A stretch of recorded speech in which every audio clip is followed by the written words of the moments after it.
안녕하세요. 올해 51살. 저는 이제 조금은 당당히 제 길을 개척했다고 말할 수 있는 여자입니다. 하지만 이 자리에 오기까지 수많은 굴욕과 서러움을 삼켜야 했습니다. 그 중에서도 가장 잊지 못하는 건 매년 명절이 다가올 때마다 겪은 일입니다.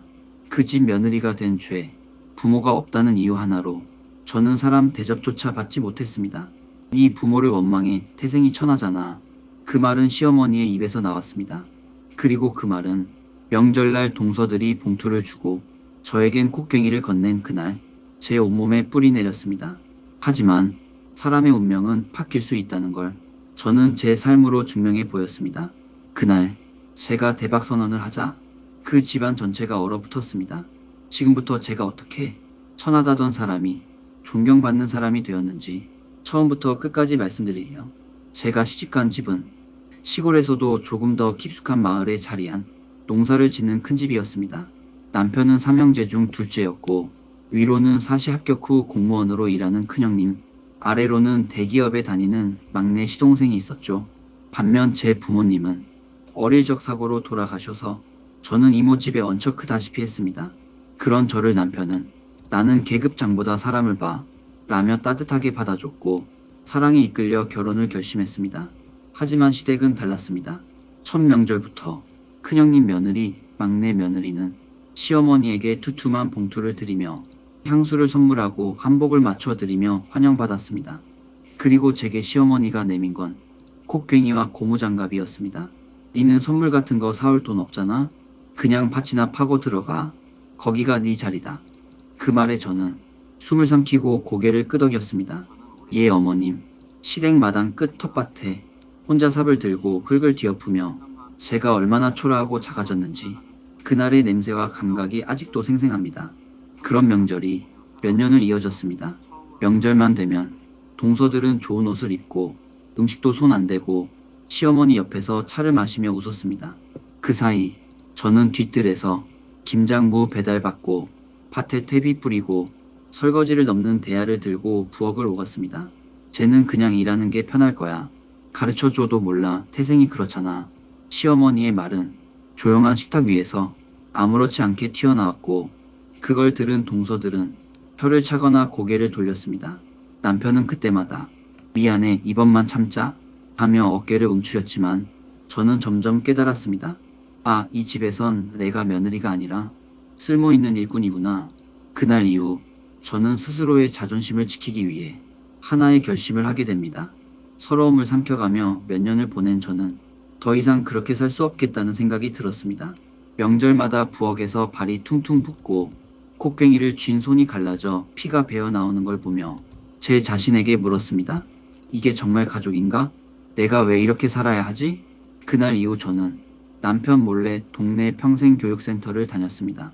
이른 새벽 밥을 지어놓고 새벽 6시 첫 차를 타고 도시락을 싸서 도서관을 다녔고 사람들이 쳐다보지 않는 시골 버스 안에서 조용히 전단지를 읽고 공부했습니다.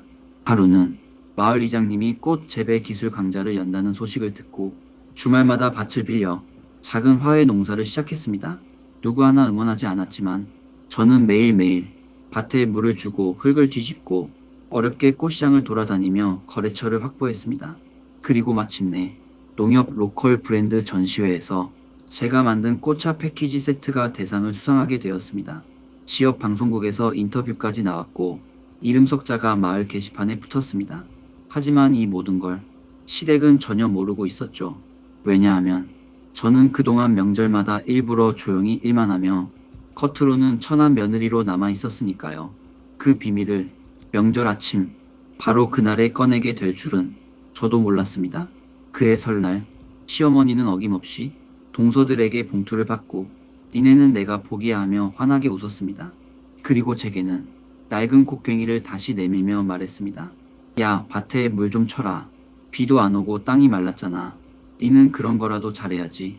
그 말에 저는 고개를 숙였다가 천천히 웃으며 대답했습니다. 그 콧괭이 이제 안 써도 돼요. 어머님, 저 곧 방송 나가요. 이번에 꽃차로 대상 받았고요. 저희 브랜드가 농협 온라인몰 메인에 뜬대요. 모든 시선이 저를 향했습니다. 동서들은 젓가락을 들다 말았고 시어머니는 눈을 동그랗게 뜨며 말했습니다. 네가 뭘 한다고? 꽃차, 그게 돈이 돼? 저는 천천히 핸드폰을 꺼내 인터뷰 영상과 기사들을 보여드렸습니다. 그제야 모두가 제가 그동안 어떤 삶을 살아왔는지 어렴풋이 깨닫기 시작했습니다. 며칠 후 남편이 퇴근하자마자 저를 꼭 안았습니다. 그동안 정말 미안했어. 당신이 이렇게 멋진 줄 몰랐어. 그 말에 제 눈물샘이 터졌습니다. 나도 이제 사람답게 살고 싶었어.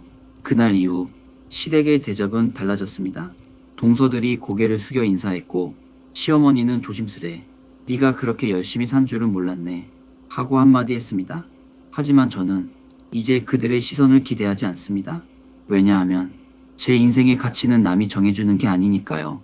지금 제 꽃차 브랜드는 지역 명소로 성장했고 주말마다 체험객들을 맞이하며 아이들에게 꽃차 만들기를 가르칩니다. 동네 어르신들도 저를 보면 우리 마을에 저런 딸 있으면 자랑이지 하고 말씀해 주십니다. 그리고 저는 다짐했습니다. 내 아이에게만은 태생이 어떻든 사람을 사람으로 대하는 법을 가르치겠다고요. 혹시 지금 천하다는 말을 들어본 적 있으신가요? 혹은 누군가를 배경이나 학벌, 집안으로 판단해 본 적은 없으신가요? 그 모든 기준은 결국 스스로를 가두는 족쇄입니다. 저는 더 이상 누구의 시선에 기대지 않습니다. 제 두 발로 일어섰고 제 힘으로 꽃을 피웠습니다. 지금 이 이야기를 듣고 계신 당신도 마찬가지입니다. 당신은 그 누구보다 빛날 수 있는 사람입니다. 이야기 들어주셔서 감사합니다. 구독과 좋아요, 알림 설정 부탁드립니다. 다음 이야기에서 다시 뵙겠습니다.